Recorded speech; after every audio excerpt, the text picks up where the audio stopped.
안녕하세요. 이 험한 세상에 홀로 아이를 키우며 살아가는 싱글맘이에요. 저는 오늘 이 사연글을 쓰면서 꼭 알려드리고 싶은 게 있어요.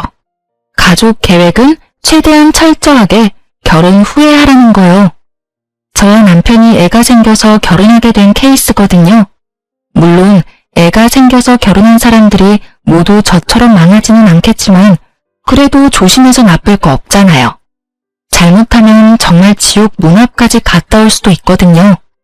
저와 남편은 20대 초반에 만나서 예상하지 못한 아이를 임신해서 결혼까지 하게 됐어요. 그때는 저도 어렸고 아이가 그렇게 쉽게 생길 줄 몰랐죠. 남편은 얼굴도 잘생겼고 옷도 잘 입는 사람이었어요. 당시에도 많은 여자들이 남편에게 찝쩍대고는 했어요. 애가 생겨서 결혼하게 됐을 때는 남편이 좋아하는 여자들에게 나쁜 소리도 많이 들었었죠. 그래도 남편은 책임을 지려고 했어요. 지금 생각해보면 그것은 책임이 아니라 소문이 이상하게 나는 게 싫었던 것 같았지만 그럼에도 제 아이를 책임져주는 건 너무 고마운 일이었어요. 그런 남편과는 다르게 시부모님은 저를 무척 싫어하셨어요. 아들 임신시켜서 앞길 막는 여자라며 처음에는 그 애가 내 아들 애인 거 확실하냐며 친자 검사까지 하자고 하셨거든요. 애가 태어나고 정말로 그렇게 했어요. 그렇게 하지 않으면 10년 아니 100년이 지나도 저를 부정한 여자로 만들고 제 아이를 혼외자처럼 만들 것 같았거든요. 검사를 하고서야 아이에 대한 공격은 멈추었지만 여전히 저를 향해서는 날선 공격을 퍼부었어요. 본인들 눈에는 차지도 않는 며느리, 그게 저였던 거예요. 더 좋은 여자를 만날 수도 있는데 너 때문에 만나지 못했다는 말을 수십 번도 더 들었으니까요. 며느리 취급 안 한다면서도 일이 생기면 불러서 일 시키고 돈 내야 할 거 있으면 돈도 달라고 윽박지르고 여하튼 그런 사람들이었어요. 저는 임신과 출산, 육아 때문에 학업도 꼬이고 취직도 꼬인 사람이었죠. 애가 3살이 될 무렵이 되어서야 제게 시간이 주어졌죠. 아이 때문에 열심히 살아가려 했었지만 이상하게도 버는 돈보다 나가는 돈이 더 많았어요. 남편인 나이가 들어도 아이가 생기고 가정이 생겨도 포기하지 못하는 것이 2가지 있었거든요. 바로 외모를 가꾸는 것과 명품에 대한 사랑이요. 솔직하게 말해서 우리가 돈을 못 버는 건 아니었어요. 남편은 좋은 직장은 아니지만 그래도 꼬박꼬박 월급이 나오고 있었고 저도 직장에서 일을 하면서 월급을 받고 일했어요. 살뜰하게 살면 그래도 조금은 저축할 수 있는 만큼은 벌었어요. 그런데 남편의 사치가 저희를 점점 올가매는 거예요. 빚을 지면 안 된다는 일념으로 투자까지 뛰는데도 감당이 안 될 정도로 빚이 늘어서 결국에는 집을 팔고 허름하고 낡은 집으로 이사하게 되었어요. 그리고 결혼 5년 차에 남편은 새로운 취미가 생겼어요. 바로 캠핑이었죠. 한창 캠핑 붐이 일어날 때였는데 하루가 멀다 하고 비싼 캠핑 장비를 사들이더라고요. 혼자 즐길 거라면서 아기자기하고 예쁜 소품도 사들이는 걸 보고 저는 저와 아이를 위해 사는 건가 싶었어요. 그런데 정작 저와 아이는 제일 처음 캠핑에만 같이 가볼 수 있었어요. 그 뒤에는 이런저런 핑계로 남편 혼자서 다니게 됐어요. 여전히 캠핑 장비를 사느라 생활비를 주지 않는 남편에게 저는 몇 번이고 말했어요. 제발 이제 그만 좀 사라고요. 그런데도 남편은 알았어 하면서 흘려넘기고는 여전히 비싼 물건을 샀어요. 캠핑은 한 달에 한 번 정도 나가더니 얼마 지나지 않아서는 2주에 한 번은 나가더군요. 그리고 그 뒤에는 매주 주말에 캠핑을 하러 갔어요. 사실 이상하다는 생각은 안 했어요. 힘드니 혼자 있는 시간을 갖고 싶다는 남편에게 더 이상 캠핑 장비를 사지 않는 것을 조건으로 보내준 거였거든요. 사건이 터진 건 캠핑을 다니게 된 지 5달째 되던 날의 평일이었어요. 저는 그날 연차를 쓰고 건강검진을 다녀오는 길이었어요. 아이 보느라 건강검진을 못하고 있다가 부랴부랴 하게 돼서 급히 연차를 쓰는 바람에 남편에게도 알리지 못한 연차였어요. 아무것도 안 먹고 검진을 하고 나오는데 배가 너무 고프더군요.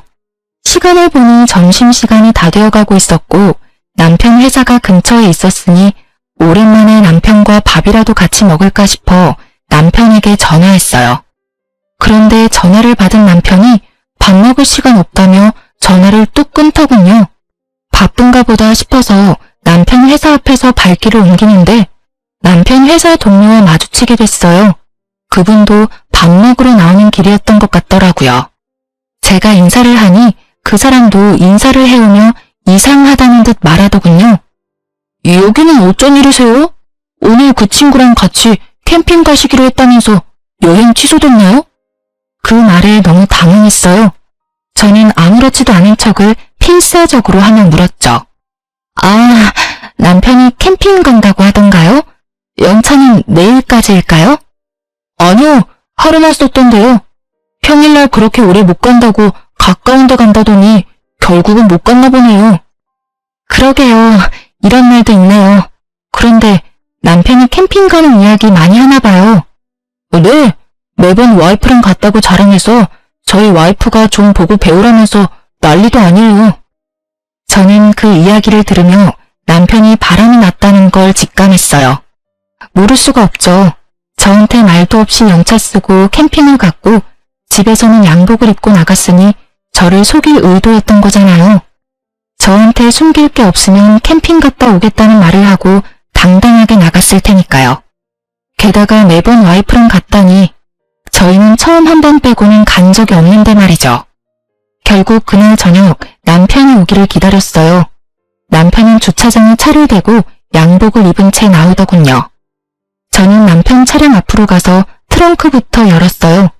캠핑 장비들이 고스란히 들어가 있었어요. 저는 남편이 뭐 하냐는 말은 무시한 채 캠핑 장비들을 하나하나씩 다 열어봤어요.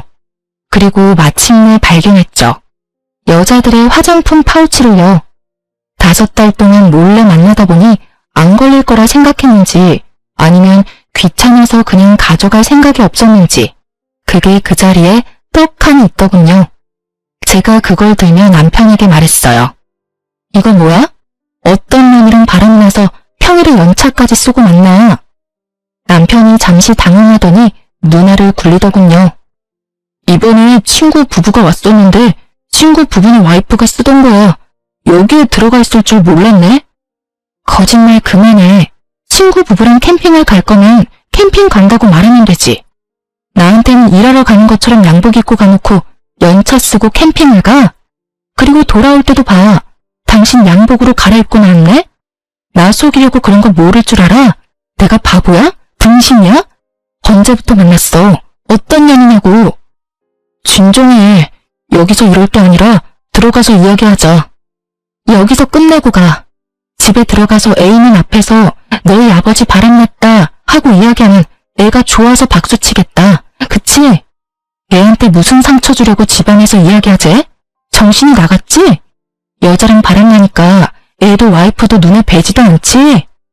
그런 거 아니야. 진정 좀 하라니까. 내가 바람핀 증거가 없잖아. 증거가 왜 없어? 너 캠핑 갈 때마다 와이프 데리고 간다고 했다면서. 내가 너하고 캠핑 딱 한 번 해봤어, 이 나쁜 새끼야. 그 비싼 캠핑 장비 여자 만나려고 샀어?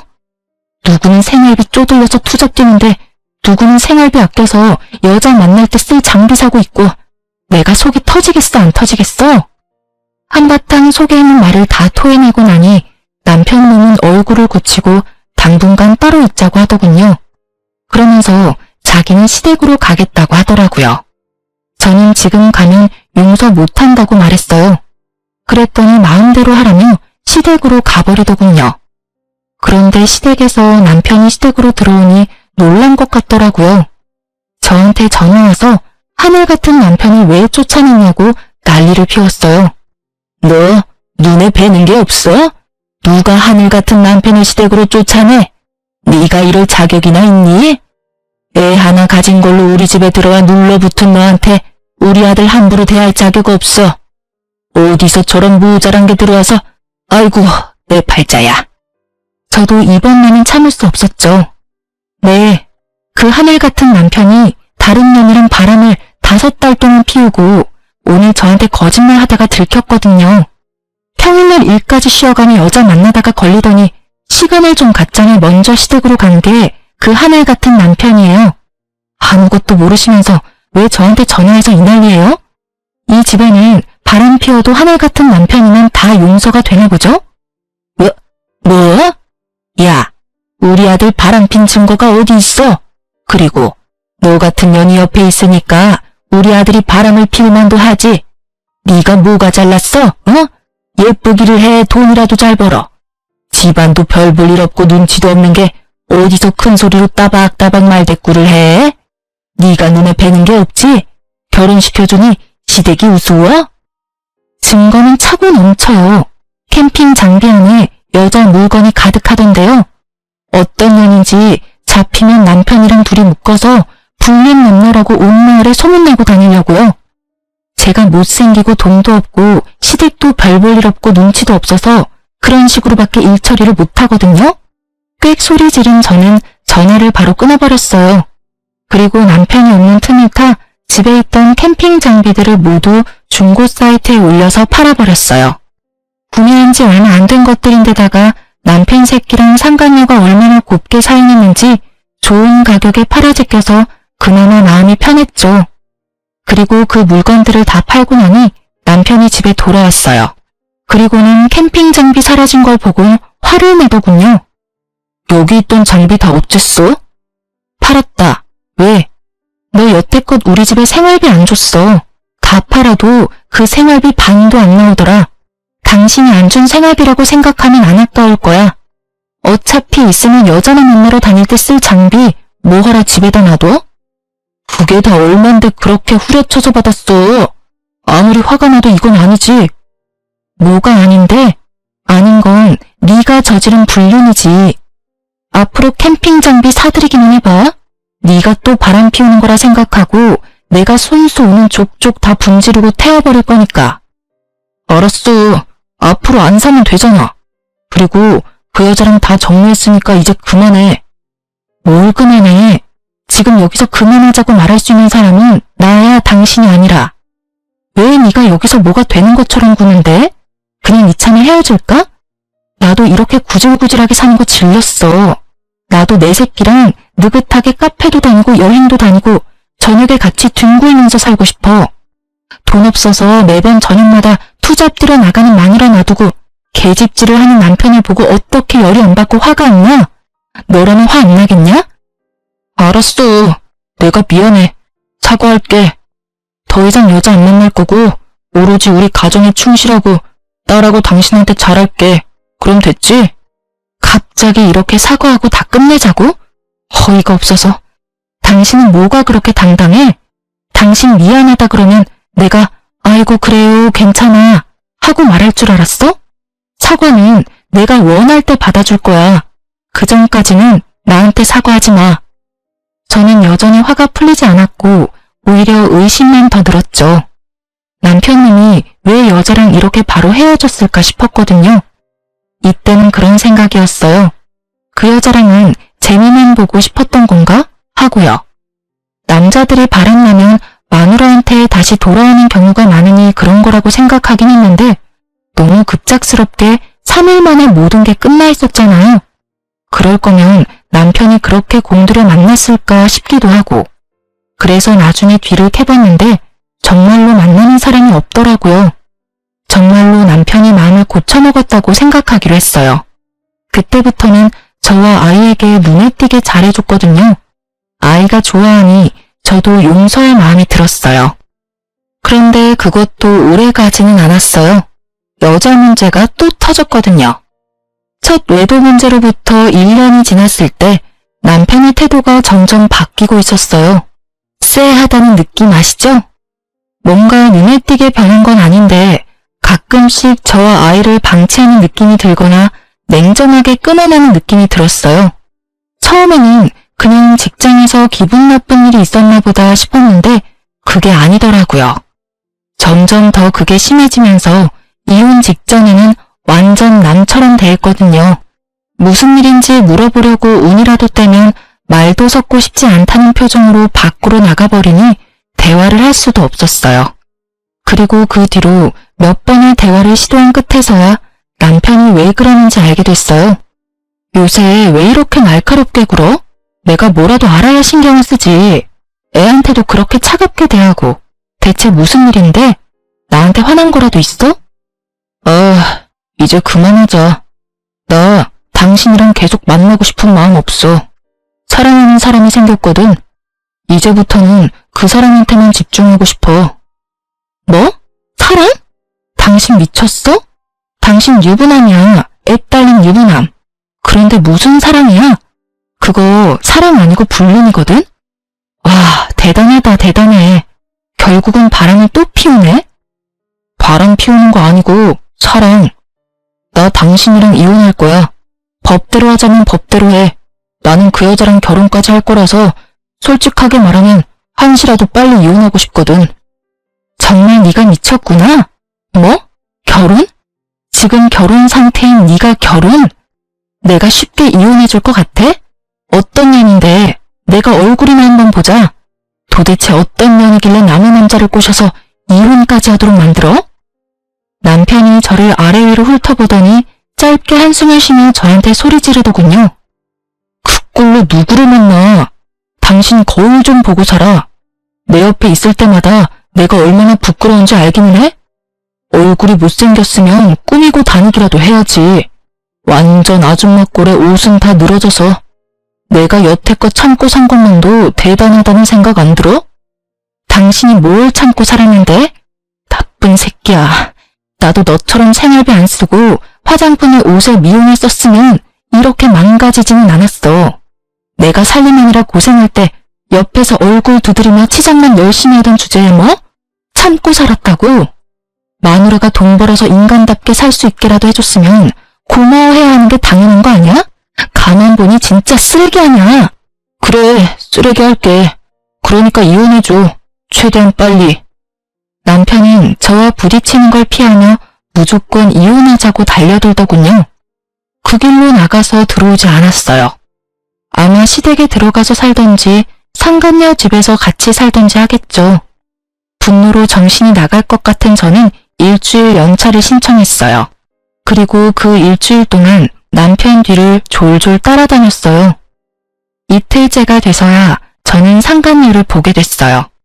정말로 저와는 정반대의 여자였어요. 예쁘고 못생기고의 문제가 아니었죠. 몸에 걸치고 있는 모든 것들이 명품이나 명품에 준하는 브랜드였거든요. 온몸을 명품으로 휘감은 여자는 남편과 함께 유유자적하게 쇼핑을 하더라고요. 비싼 주얼리샵에서 무언가를 구매하고 나오더라고요. 그걸 보면서 진짜 살이 부들부들 떨리는 기분을 참아냈어요. 마누라한테는 기념일에도 선물 하나 안 사주더니 저런 여자한테 빠져서 돈은 잘만 쓰는구나 싶었거든요. 그렇게 남편의 뒤를 쫓는데 두 사람이 큰 주택 앞에서 내리더군요.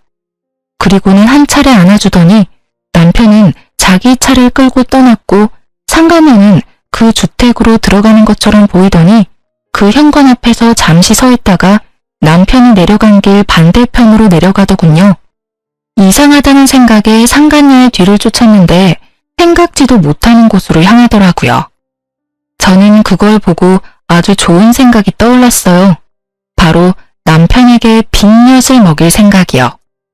며칠 더 상간녀 뒤를 쫓던 저는 일주일 뒤쯤 남편을 불러냈어요. 긴 말 안 해. 이혼 다시 생각해. 나 정말로 마지막 기회 주는 거야. 다 정리하고 나랑 애 옆으로 돌아와. 그러면 용서는 해줄게. 언제가 될지는 모르겠지만 그래도 애 아빠잖아. 내가 왜 당신이랑 살아야 되는데? 당신보다 100배는 더 좋은 여자랑 결혼할 거니까 당신도 제발 그만하고 나 좀 보내줘. 이러면 당신만 곤란한 거 잘 알잖아. 나 말고 다른 사람도 만나봐야지. 언제까지 나한테 매달려 있을 건데? 결국은 당신 발로 무덤 파고 들어가겠다는 거네? 좋아. 나도 나 싫다는 남자 붙잡고 살 정도로 뻔뻔하고 멍청한 여자는 아니니까. 그럼 나도 내 조건 들어주면 바로 이혼해줄게. 애 친권, 양육권 나한테 주고 매달 양육비 보내. 그리고 지금 살고 있는 집도 나한테 줘. 어차피 돈도 얼마 안 되는데 그걸로 위자료 하면 되겠네. 그거면 돼? 고작 그거 받겠다고 여태까지 그 난리 친 거야? 미리 말했으면 내가 알아서 챙겨줬을 텐데 뭘 그렇게 바락바락 아꼈어. 애는 당신이 데려가. 어차피 그 여자는 애 필요 없대. 그리고 집도 당신이 가져가. 지금 당장 이혼 서류 내 앞에서 작성하면 나도 지금 당장 명의 변경해줄게. 그럼 됐지? 정말로 큰 소리치며 남편이 인심후한 사람처럼 말하더군요. 이 거래가 얼마나 중요한 건지도 모르고 말이죠. 저는 속으로 웃으며 미리 준비해뒀던 이혼 서류를 건넸어요. 그러자 남편이 씩 웃더군요. 다 자기가 그린 대로 일이 흘러간다고 생각하고 지은 웃음이었겠지만 저는 알고 있었어요. 저 웃음이 오래가지 못할 거라는 걸요. 그렇게 저는 집을 받았고 아이를 데려올 수 있게 됐어요. 명의 이전해주고 남편은 시댁으로 갔고요.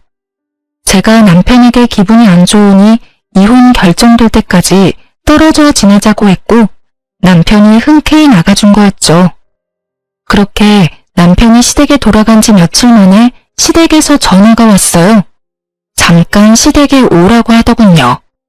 무슨 일인가 싶어서 갔더니 시댁에서 봉투를 하나 건넸어요. 두둑한 걸 보니 돈이 꽤 많이 들어가 있었죠. 이게 뭐죠? 뭐겠어? 위자료야, 위자료. 이거 먹고 우리 아들한테서 더 이상 질척대지 말고 깔끔하게 떨어져. 그리고 어디 가서 우리 아들 전처라고 말하고 다니지도 말고. 어기면 정신적 피해 보상으로 위자료 3천만 원 요구할 거야. 유컨대 입막음 용값이었던 거죠. 참으로 대단한 분들이었어요. 아들을 위해 뭐든 다 할 수 있는 분들이죠. 잘못한 자식 새끼에 대한 사랑을 이런 방식으로만 할 수 있는 사람들을 보니 머리가 어지랬죠. 하지만 저는 그걸 거부할 이유가 없었어요.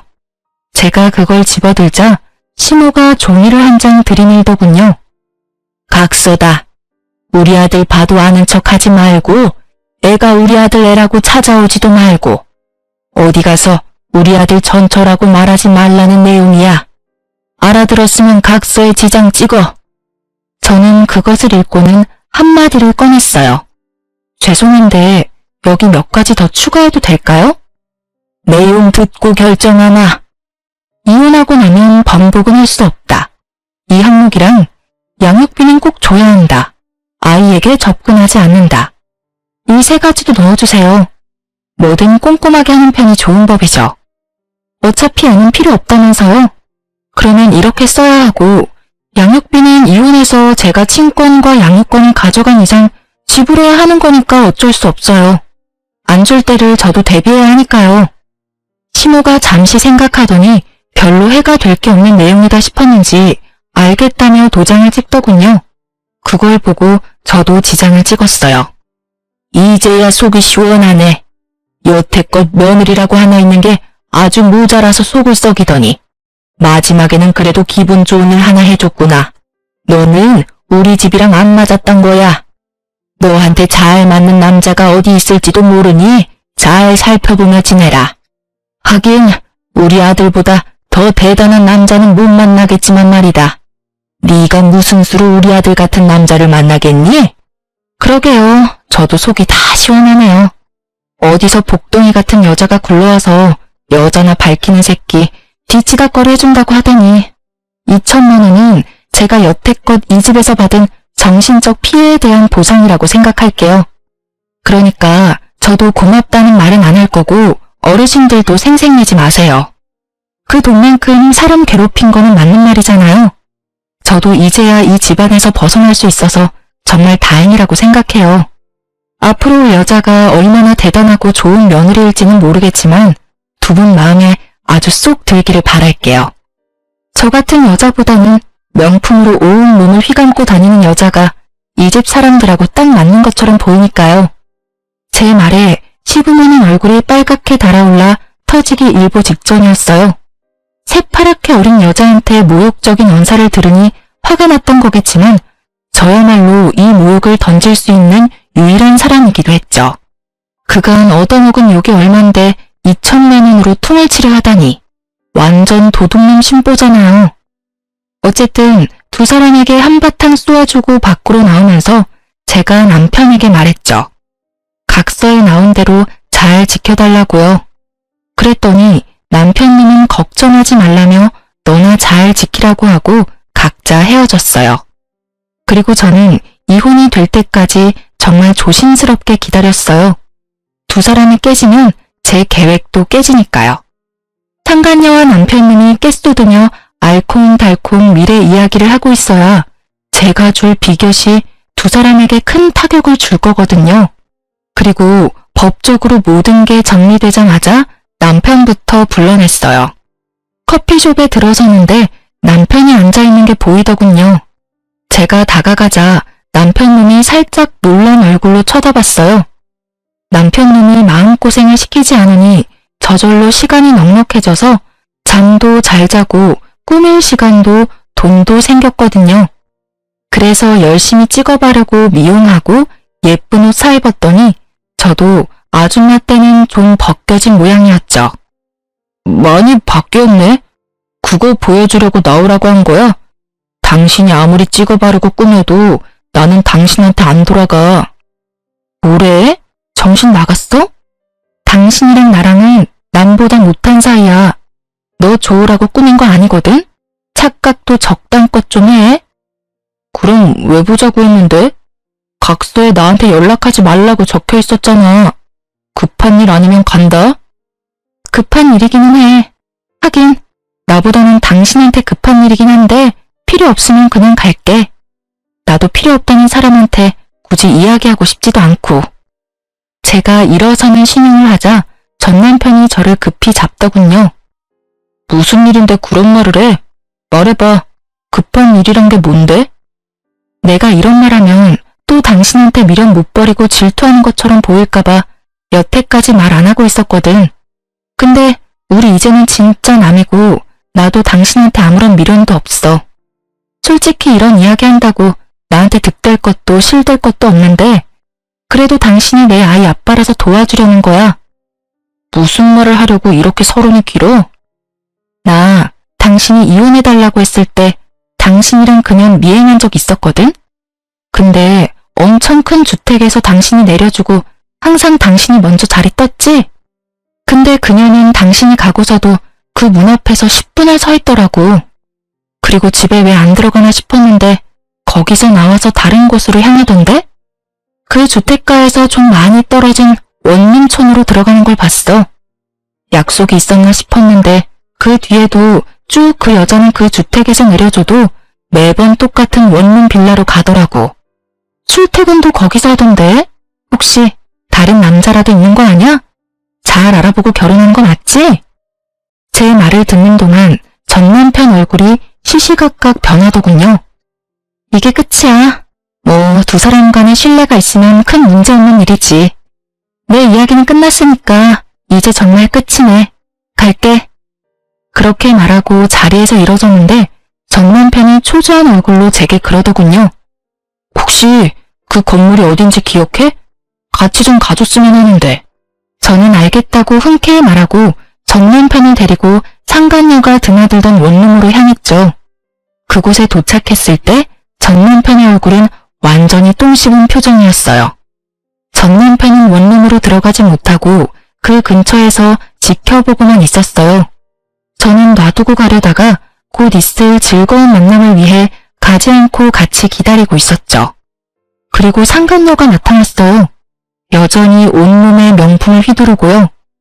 빌라 입구에서 들어가려는데 전 남편이 나타나 상간녀 손목을 확 낚아채며 소리치더라고요.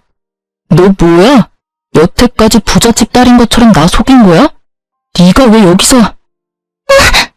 오빠, 여긴 어떡해? 아는 사람이 있어서 여기 잠깐 들린 거야. 아는 사람? 그러면 너 혹시 바람 났어?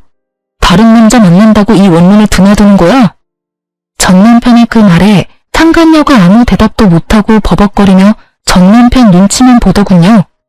말해봐. 너 바람 난 거냐고. 나랑 결혼하기로 해놓고 다른 남자랑 동거해? 그런 거 아니야. 사실은 집에서 나와서 여기서 잠깐 다니고 있어.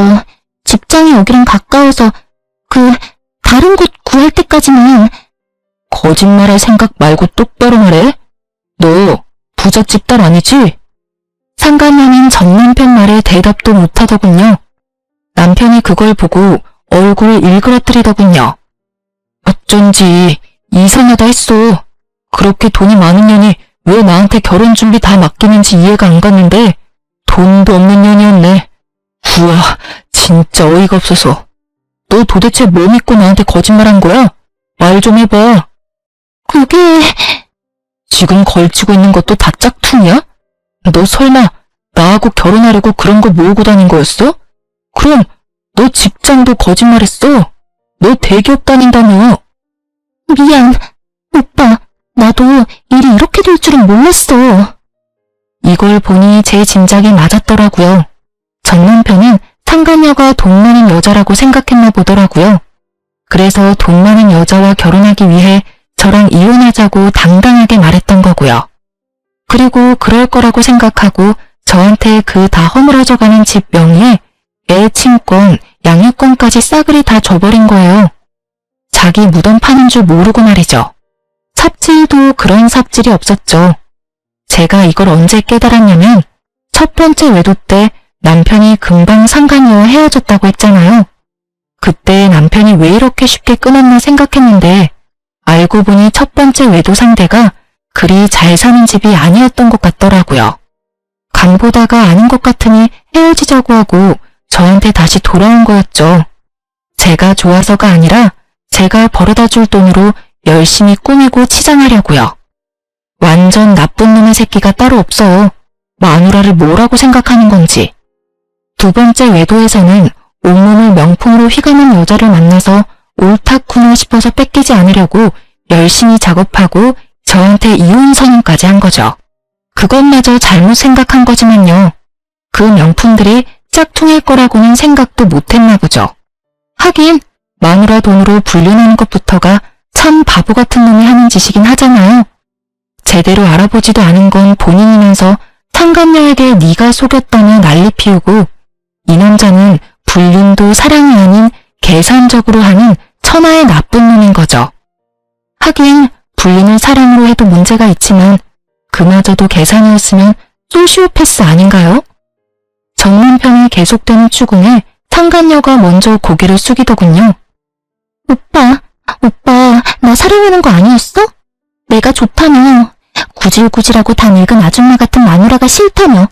내가 오빠 옆에서 오빠 빛나게 해줄 사람이잖아. 지랄하네.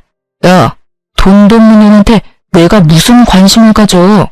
부잣집 딸인 것처럼 거짓말해놓고 사랑한다고? 거짓말도 적당껏 좀 해라. 역겨워서 토 나올 것 같으니까. 전 남편의 발언에 상간녀 얼굴이 확 굳어버렸어요. 그 예쁜 얼굴이 바들바들 떨리더니 전 남편에게 한마디 하더군요. 그래서 지금 나 버리겠다고? 결혼 청첩장도 다 돌렸는데.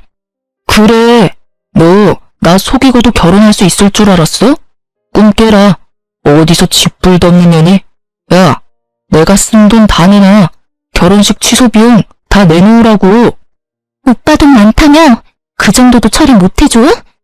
설마 오빠 돈 없어? 하긴 이상하긴 했어. 마누라가 워낙 없이 살았잖아. 여태까지 마누라한테 돈 벌게 시키고 그 돈 갈취해서 그 비싼 물건들 사들인 거야? 미친놈. 결혼 안 하는 게 천만다행이네.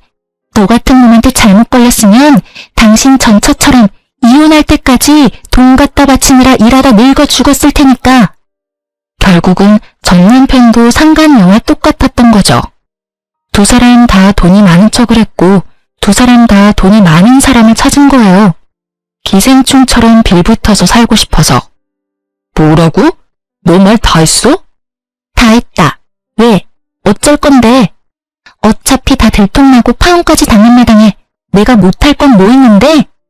돈 많은 여자나 잡아가지고 팔자 펴려고 한 기생우라비 같은 새끼가 감히 누구한테 지랄이야? 여자한테 빌붙지 않으면 명품도 못 사는 남자 같은 거 내 쪽에서 거절이야. 재수가 없으려니까 어디서 저딴 놈이랑 엮여가지고. 앞으로 연락하면 스토커로 신고할 테니까 우리 집 앞에서 당장 꺼져. 상간녀 성격이 보통 넘더라고요. 저는 두 사람이 싸우는 모습을 보며 끄끄거리며 웃음을 참고 있었고 낭패한 전 남편의 얼굴을 보고는 정말 배를 붙잡고 웃고 싶었죠. 그래도 남의 불행을 내 행복으로 삼고 싶지는 않아서 열심히 참아봤답니다. 그래도 웃음이 막아지지는 않았지만요. 상간녀가 자리를 뜨고 저도 슬그머니 자리를 뜨려는데 전 남편이 저를 붙잡더군요. 잠깐 기다려봐. 우리 이혼 없던 일로 하면 안 될까? 당신도 봤잖아. 저 여자 나를 돈으로밖에 생각하지 않았어.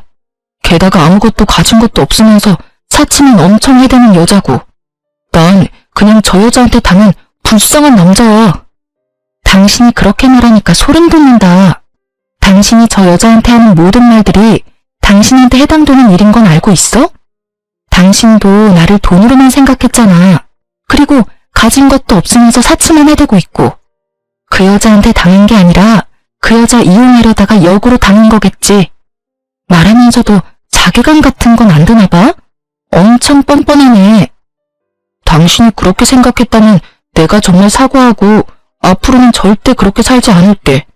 돈도 착실히 벌어서 생활비도 주고 사치도 안 하고 명품도 사지 않을게.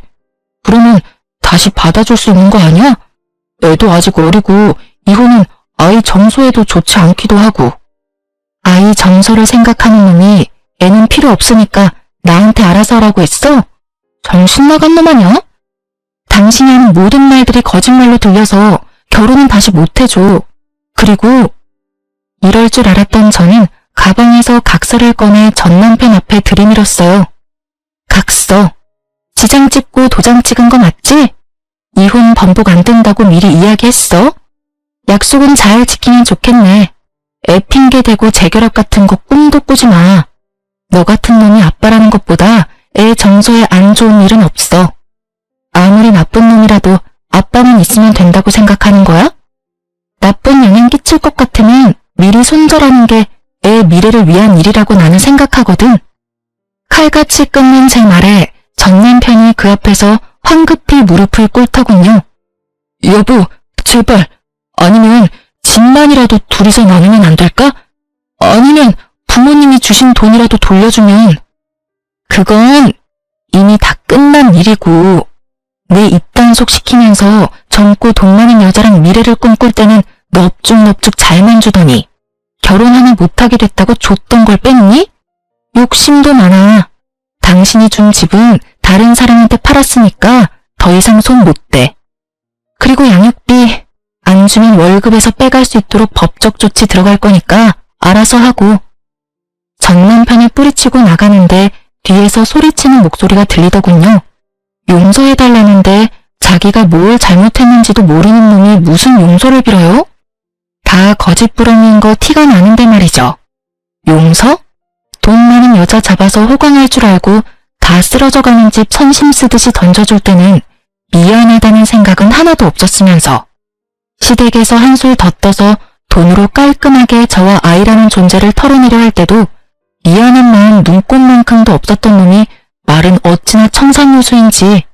제가 용서할 리가 없잖아요. 억울해서 화병이라도 걸려서 골골대면 책임져 줄 것도 아니면서 용서를 빌기는 왜 비냐 이 말이죠. 결국 전 남편의 재혼은 영원히 물 건너 가버렸어요. 상간녀가 직접 전 남편 직장에도 소문을 다 낸 데다가 이번 일로 첫 번째 외도까지 들통나버렸죠. 그때 저와 대화했던 그 직장 동료가 회사의 이야기를 다 퍼뜨린 모양이더라고요. 저와 대화할 때 제 모습이 이상했다는 걸 알아챈 것 같더라고요. 솔직히 저야 그 직장에 안 다니는 외부자이니 굳이 신경 쓸 일 아니지만 당사자는 좀 다르잖아요? 자기 이미지가 완전히 박살나는 걸 두고 볼 수 없었는지 아니면 다른 여자들에게 격렬어린 시선을 받는 게 힘들었는지 이유는 모르겠지만 퇴사를 했더군요. 그래도 열심히 돈 많은 여자 꼬셔보려고 돌아다니고 있는 모양이더라고요. 허세 가득한 SNS는 그대로였으니까요. 그렇지만 잘 될 리가 있나요? 집도 없이 시댁에 얹혀 사는, 외도를 이유로 이혼하고 외도 상대와도 파혼한 남자가 잘 되는 게 더 이상하죠. 그리고 그렇게 전 남편의 새로운 시작을 응원했던 시댁에서도 1년이 다 지나고 저에게 연락을 해왔어요. 애미냐? 긴 말 안 하겠다. 애 데리고 다시 돌아와라. 기회는 2번 안 준다. 그러니까 적당히 하고 다시 와. 무슨 소리 하시는 건지 모르겠네요. 뜬금없이 전화하셔서 애미라니. 죄송하지만 저희 이제 법적으로 남남이에요. 아니지, 남보다 더 못한 사이죠. 그런데 왜 제가 돌아가요? 그리고 사람을 우습게 보시는 모양인데 기회는 그쪽에서 주는 게 아니라 제가 줘야 하는 거죠. 저는 줄 생각도 없긴 하지만 기분은 무척 상하네요. 저는 아직도 어른께서 직접 작성해서 주신 각서 잘 간직하고 있으니까 그 각서대로 행해주셨으면 좋겠네요. 우리 아들이 저렇게 됐다 해도 너보다 잘난 건 사실이야. 그리고 넌 싱글맘으로 사는 게 얼마나 힘든지 모르지? 그거 아무나 못해. 너 같은 애가 할 수 있는 일이 아니니 얼른 이 집에 돌아와. 걱정 안 해주셔도 열심히 힘들어하고 있어요. 친정에서도 많이 도와주니까 괜찮고요. 저한테 신경 쓰지 말고 아드님한테나 신경 써주세요. 아참, 양육비는 밀리지 말고 꼬박꼬박 보내주라고 전해주세요. 각서 기억하시죠? 어기면 위자료 3천만 원이에요. 어차피 지장에 인감까지 찍었으니 어기지는 않겠지만 걱정은 좀 되네요. 전화와서 오라고 하는 거 보니 그 사람 발등에 불 떨어진 모양 같기도 하고. 어쨌든 저는 더 이상 엮일 생각 없으니까 알아서 좋은 며느리 만들어주세요. 예쁘지도 않고 돈도 없고 처가도 별 볼 일 없고 눈치까지 없는 며느리 뭐하러 다시 맞이하려 그래요? 집도 없고 여전히 어른이랑 같이 살면서 이혼과 파혼을 한 번씩 한 아들인데 그에 걸맞는 며느리 찾아주시면 되죠. 그럼 이만 전화 끊을게요. 다시 전화하지 마세요. 기분이 더러워져서 안 되겠네요. 그 말을 끝으로 전화를 끊어버렸어요. 아, 싸가지 없는 말을 하고 나니 얼마나 속이 시원하던지. 오해하지 마세요. 저는 예의범절을 잘 지키는 착한 어른이랍니다. 다만 제 심장에 비수 박아서 비틀어짜는 사람들에게까지 예의범절 지켜줄 필요 없잖아요. 이렇게 저와 그쪽 집안과의 악연은 끝을 맺었어요. 정말 길고도 질긴 악연이었죠. 아이를 갖지 않았다면 이런 일도 겪지 않았겠지만 아이가 생기지 않았다면 이런 일도 견뎌낼 수 없었겠죠. 그 아이는 지금도 무럭무럭 잘 자라고 있어요. 언젠가 아이가 아빠에 대해 궁금해하면 차분하고 진지하고 교육적인 말로 이야기해주려고 미리 사연글을 쓰면서 정리해봤네요. 여전히 떠올리면 욕이 나올 것 같은 날들이었지만 마지막에 선사한 엿 덕분에 조금이나마 맺힌 돌덩이가 사라진 기분이에요. 그리고 글 읽는 분들께서도 조금은 시원한 기분 느끼셨으면 좋겠네요. 그럼 저는 이만 들어가 보겠습니다. 모두 행복한 하루 보내세요.